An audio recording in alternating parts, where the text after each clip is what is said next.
What's going on, everybody? Hope you guys are having a great week. You're tuned into the Juicebox Heroes podcast. I'm one of your hosts, PK. As always, we have the Dude Bond Fan Club president, Mr. Moreno, and Sweet B Bones Bryles. Fellas, how is your week? Well, for some of us, it's over. Some of us we have the 3-day weekend for Easter coming up. Some of us we still have to do a little bit of work. But man, it's been kind of slowing down. Outside of Astros baseball, it's probably been the most depressing part of my life so far. Is trying to stomach through watching the games. But yeah, man, got a busy weekend here at the house with the family. It's WrestleMania weekend, so that's another thing to add on to it. So. That's all I got, bros. How's your week going? Super busy, man. A lot of work going on, and trying to get the Astros baseball in. And I know we're going to dig into that pretty hard. It wasn't pretty. That was, like you said, that was a struggle. And I'm not going to lie, it was a struggle.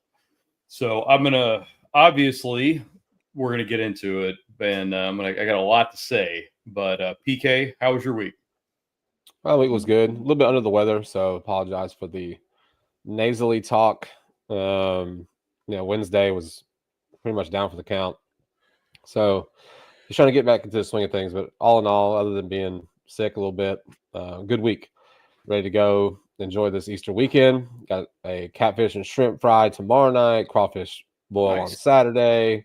Even better. So hopefully we can sprinkle in some W's, maybe even go back to back. It'd be really cool. So we'll see. We'll see what happens. But yeah, we were in a little preview, right? Let's hope for the best. But we were in St. Louis this week. By we, I mean the Astros, not me, of course. I don't remember that. And let's just say that we were wrong on our predictions. Browse predicted a sweep. Me and Chris went 2-1. I think we did too. We went 2-1. We were not correct. It was 1-2. So we did follow the pattern that the Astros do. We won. I'm sorry, we lost. Framber did not look good that would have been on Monday. Yeah. So a little bit worrisome, a little bit, just not looking good. And then of course you have the Astros bats. It's the same thing. We talk about this every week, every Thursday and every Sunday. If y'all want to hear us talk about the Astros bats, we will be here on Thursdays and Sundays. But Astros bats asleep.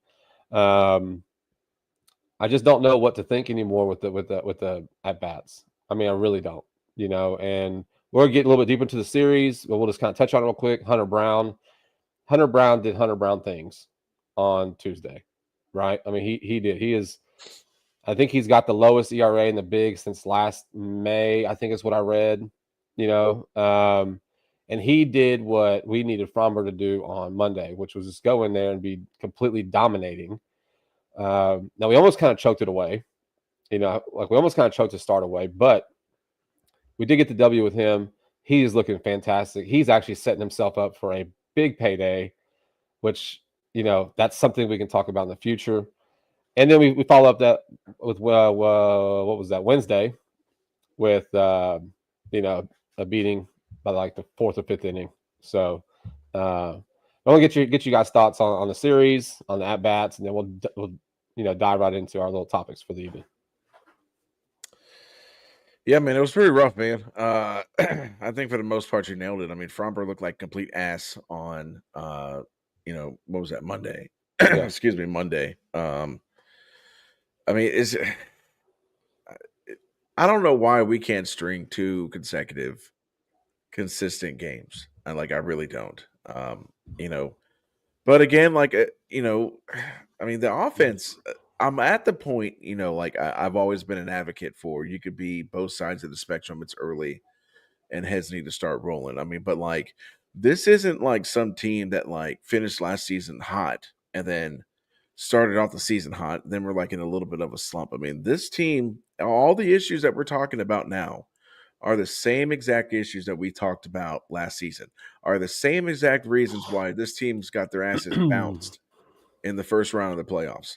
Not being able to hit with runners in scoring position. There was 2 times, at least in that first game, and I know we'll get to the other games, but there was 2 times that you had bases loaded, 2 outs, easy can of corn to center field. Dubon runners on second and third. What does he do? Easy can of corn to the center fielder. I mean, like, I don't understand why this team cannot hit with runners in scoring position.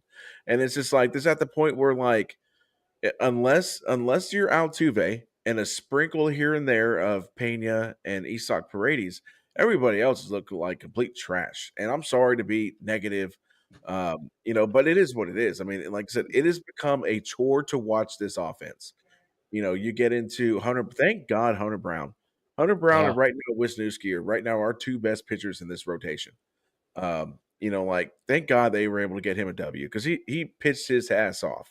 He deserved that win. And then you look at Blanco yesterday, and it was just like it's at the point where like Blanco gives up that 3-run jack, and it's just like at this point you could turn the shit off because they're not going to do anything, and they didn't. They didn't. After Altuve got 2 hits, his next 2 at bats, he saw 2 pitches. First 2 pitches flew out to the center fielder. They know that he's going to swing on the first pitch. So guess what? He's not going to get a middle fastball. He's going to get something up in the zone that he can get underneath and pop up, right? I mean, so I think yesterday's game, because Pena batted second, right? So between Pena and Altuve,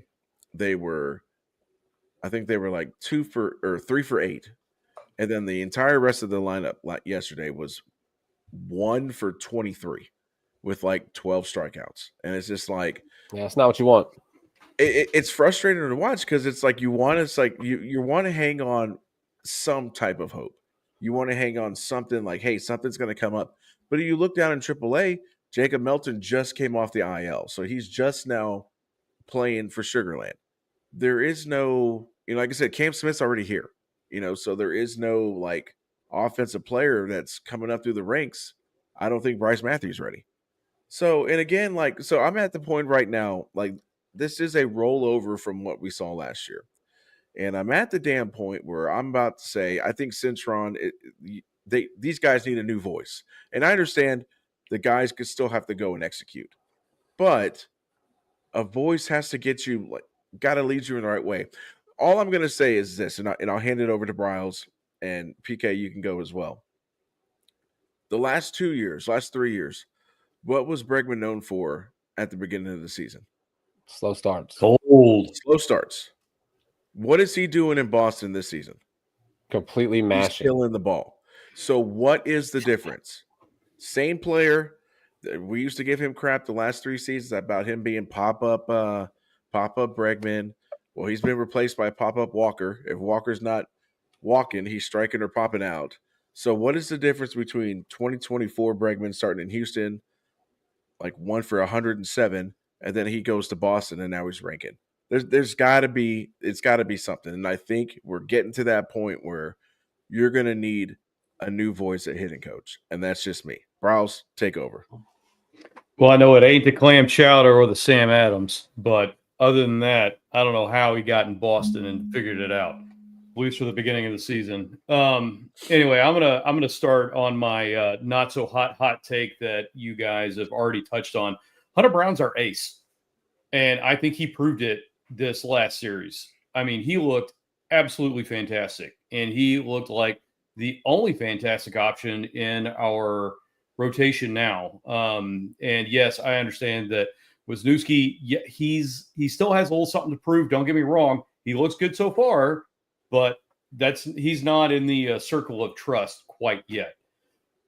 But yeah, guys, we haven't known those yet. There's no one. You need Hunter Brown. I'll put Hunter Brown in my circle of trust. I'll give him an attaboy, and he's about the only one in there right now. But anyway, yeah, this was an ugly weekend, week for the Astros on their road trip. I was talking to a buddy of mine, John, who's actually in our fantasy baseball league, goes by the handle of All In Bets, and he was doing nothing but saying how, the Cardinals aren't ready. I don't care if they have a even record going in. He's like, we're just not ready to face the Astros, and that got turned around real quick. Let me tell you that. So it's our offenses look bad. I think the Cardinals have a sneaky good rotation that nobody's given props to. And They're just Chris, you nailed it. I mean, you've got opportunities with ducks on the pond, and nobody's coming home at all. So what we got to see coming up very soon is some RBI production. That's the only way that we're going to be able to fix this. And to your point, I agree with you on the Citron.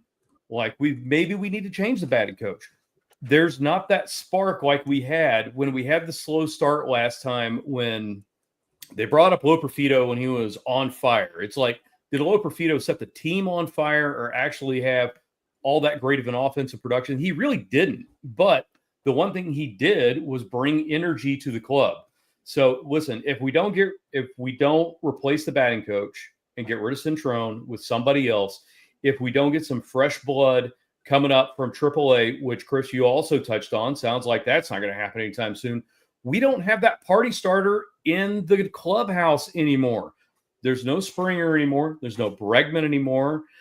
I don't see the guy that's getting everybody hyped up. Altuve's not doing it, and Dubon's not doing it.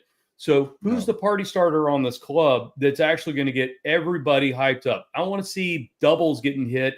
They're doing all kind of weird signals. They got the mooses, they got, I don't know, whatever, brushing the shoulders off. Give me something. Give me something to get excited about. Give the guys in the dugout something to get excited about. PK, that's on you now. Yeah, thanks. No, I was just no, you're good. I was trying to find something that I saw on Twitter or X, whatever, here recently about the Astros record. I did see it after 16 games, from the last 8 seasons, right? And I think 5 out of the 8 seasons in that time frame, the Astros were 7-9, right? Oh, that was Brian McTaggart. I saw McTaggart said it, right? And then he did it again for after 18, right? 8-10. We've done it, and I'm not trying. This year I'm trying to be opposite of what I was last year, where the sky's falling, the world is ending. So there's always. I'm trying to be optimistic about what we're going to do here and turn it around. I mean, these guys are good ball players. I don't know when the right point is for Christian Walker, where you get to that. Okay, what do we do here? Is this another Abreu? Is this Abreu 2.0? The only thing that at the moment keeps him out of Abreu 2.0 is the fact that he can field first base. I mean, he's saved Pena several times on bad throws. He's just a vacuum down there, right? You hope that this guy's going to, turn this thing around. But, in watching this Cardinals series, there were pitches that, were pretty borderline. They're at least for Walker, they were pretty borderline. But at the same time, you can't sit there and take that pitch and expect to get walked, right? You got to be a little bit more aggressive. And he's just straight missing some of these pitches that I think normally he would, take advantage of. So the Walker thing so far has been it's been a disappointment. But we can use he was, injured in spring training. He had the oblique that we were kind of worried about. He's kind of getting back into his timing and everything. But I'd be curious to see, you've got Yainer Diaz and you have Christian Walker both hitting under 200, and they're batting 4 and 5 in your lineup. Okay. Now, clearly I'm not a manager for an MLB team, but I feel like you should probably move them down a little bit. And I'm not saying that Cam Smith needs to come up to your 4-hole guy, or Pena needs to be your 4-hole or 5-hole guy, but you've got those two guys that they're not producing, and I know you got to keep getting them at bats, and they're everyday players. There are star players, but you're running out this lineup where, didn't they sat Jordan yesterday, right? Did they sit Jordan yesterday? Yes. Yeah. So this whole lineup thing that Espada, constantly plays with and, tries to make moves. Like, it didn't make any sense for Jordan to be sitting out yesterday at all. I mean, he was the offense on Tuesday that gave us the extra, run lead late in the game with his bomb. And maybe it was a scheduled day off. I don't know. Right. But still, you have him sitting on the bench. You got two guys that are hitting 200, under 200. They're batting 4 and 5. I agree with you, Chris. Like, you get to that point. I think we're getting to that point where another voice needs to be heard in the locker room. Coaches coach, players got to play. I get all that, but sometimes the message falls on deaf ears, and it's a great point that you pointed out with Bregman. Like, what's different? What is, and look, he's been playing in cold, like it's been cold as hell up in Boston, and they've been playing. I forget what other. I think they played in Toronto too, but it's been cold as hell. So it's not like his ball's traveling. He's hitting bombs. I mean, I think he just had a 5-hit game. I think earlier this week. His first one. Yeah. But he's been mashing all season. And I don't want to sit here and talk about former players, even though like Tucker, Springer's having a rejuvenated season. Like all these former guys are going. But like recently, like what's the difference between those two guys this year than last year? The same guys, same swings. It's a different place. They might be energized because they're in a different place and they're excited about what they can do with that franchise. But I think it goes back to the coaching, to the hitting. So I don't know how long we're going to keep running this same group out and expecting things to turn around. I mean, you can't go the playoffs when you win, lose. I mean, that's setting you up obviously for a 500 season. That's not going to make the playoffs. So I don't really know what the change is. We have nobody, like y'all said, down in Sugar Land. I mean, Bryce Matthews, I think, hit his first home run tonight. Maybe that was yesterday. It was yesterday. But they haven't played yet. So there's no one down there knocking on the door saying, hey, like, you can't come up here and play because we got so and so above you. You know what I'm saying? So I don't really know what to do. And then you're coming in. Now you got San Diego coming in town.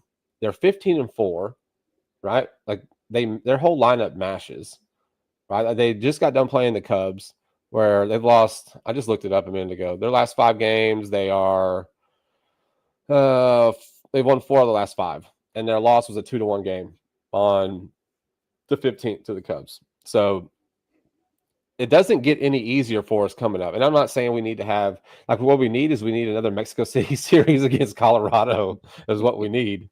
Go that high altitude so we can just hit pop-ups that travel 450 feet. But it doesn't get any easier, right? I mean, I think we're sitting dead last in the division, I think, or we're pretty damn close. Yeah. So I don't know, man. It's just like I'm trying to be as optimistic and as complete opposite of what it was last year, as far as like the sky's falling. But it is hard to watch that when I turn on the game, the Wednesday game. I didn't turn it on until I think the 4th inning, and I looked at my phone, I saw it, and I was like, oh, okay. So I'm just going to watch it on my phone so I can watch something on TV, right? So I don't want it to be like that going forward. So these bats need to do something. I mean, they got to do something. And we talk about Hunter Brown. We should have extended that guy. In hindsight, you should have extended that guy 2 years ago, right? Or last year. But the more he pitches and the better he continues to get and showing that ace role, the more he's pricing himself out of our market, So unless Astros do something crazy and, keep him. But, that's for later down the road. But, I mean, he's filthy, dude. Hunter Brown's, I think, kind of turned into that young JV that was kind of his christening, last season, the season before. Yeah, I could have swore I read an article saying that he wasn't going to try to sign early. And didn't he go to Scott Boras as his agent? He did. Yeah. So I did not know that. Yeah, it's over. Yeah. It's a wrap. Yeah, I mean, so you might as well enjoy these next 4 or 5 and enjoy it, at least man. 4 seasons. Yeah, I mean, yeah, it's just, I mean, like it's very weighing to sit here and be like, you look at it, it's 3-1, and you look at it like it's 13-1. Again, you hit the nail on the head. Sitting Jordan yesterday made no damn sense because, like, even the outs that he made on Tuesday, I mean, those were rockets that he hit. I mean, so that tells me, and I'm just a schmuck, that's telling me, okay, he's seeing the ball. Like, for real, he's seeing the ball well. If it's a scheduled day off or not, man, let him ride it out. Let him build confidence, I mean, but it's just like he starts really, barreling up the ball, and then he's sitting on the bench the next game. And then, it was again, a scheduled day off on a 12 o'clock game with a day off after. Yeah, so that makes no sense. Everybody you can play. You can play the 3 hours. Now the rest of the day, Wednesday, you're traveling on Friday or Thursday. You're coming home, so it's like almost 2 days. Almost 2 days. Yeah. I mean, like it makes no sense. I mean, and then I don't even want to look at the numbers with runners in scoring position. It's probably like 4 for 39 or something like that. I mean, I just like again. I mean, like you understand this is not the same team that we saw in 2022. I mean, clearly it's not even the same team that we saw last year. I mean, but like, I feel like you have decent replacement pieces in Paredes, Christian Walker. I'm not going to say Christian Walker offsets Kyle Tucker, but it's not like you still have Singleton at first. I mean, at this point, shit, you might as well still have Singleton at first. Ooh, I mean, careful. at least offensively. Easy. I mean, I'm just saying. I mean, hell, Singleton could walk. I mean, it Well, he looks like could. Walker. I mean, it looks like Walker's just trying to walk. He's not even really trying to. I guess he's trying to walk his way out of his slump. I mean, but like, yeah, I mean, like, let's move on. I mean, like, the Cardinals Look, series was what it was. yeah. It was, It's 18 games in, man. We still have whatever the yeah, math is to that. 140. I'm not going to do math. So, not the point. you have 144. 143. 144. 144. Yes. A lot of baseball to play. How about that? A lot of Yeah. baseball to play, man. I mean, it just sucks to see your team not hit the ball. That's the frustrating part, right? That's the frustrating part. You're not hitting the ball. You have the outbreak like they did last Friday. They lose the next day. I think they put up 7 or 8 runs on Sunday, Yeah. right? Like, so you kind of you're hoping that you go into St. Louis with, the bats are kind of turning around. They're kind of getting warmed up, and it wasn't the case. So we move on. We welcome the Padres to town. That's your reward. It's a 3-game series starting tomorrow night. Tomorrow you will have Kyle Hart, 2-0, 5.40 ERA against Gusto, 1-1 with the 3 ERA. Saturday, Michael King, 3-0, 2.42 against Wesneski, 1-1 with the 4 ERA. And then on Sunday, you have Dylan Cease, 1-1, 6.64 against Framber. Now, Dylan Cease's ERA is elevated because I think his last outing, he gave up like 9 runs in like 2 innings. And the only reason I know left that, him out there to hang. was because he's on my fantasy baseball team. So it did not help me that week. But yeah, so you got a pretty. And also, yes, it did not help you. Yes, I lost that week. Thanks, Chris. You did lose. Who'd you lose to? I lost to you.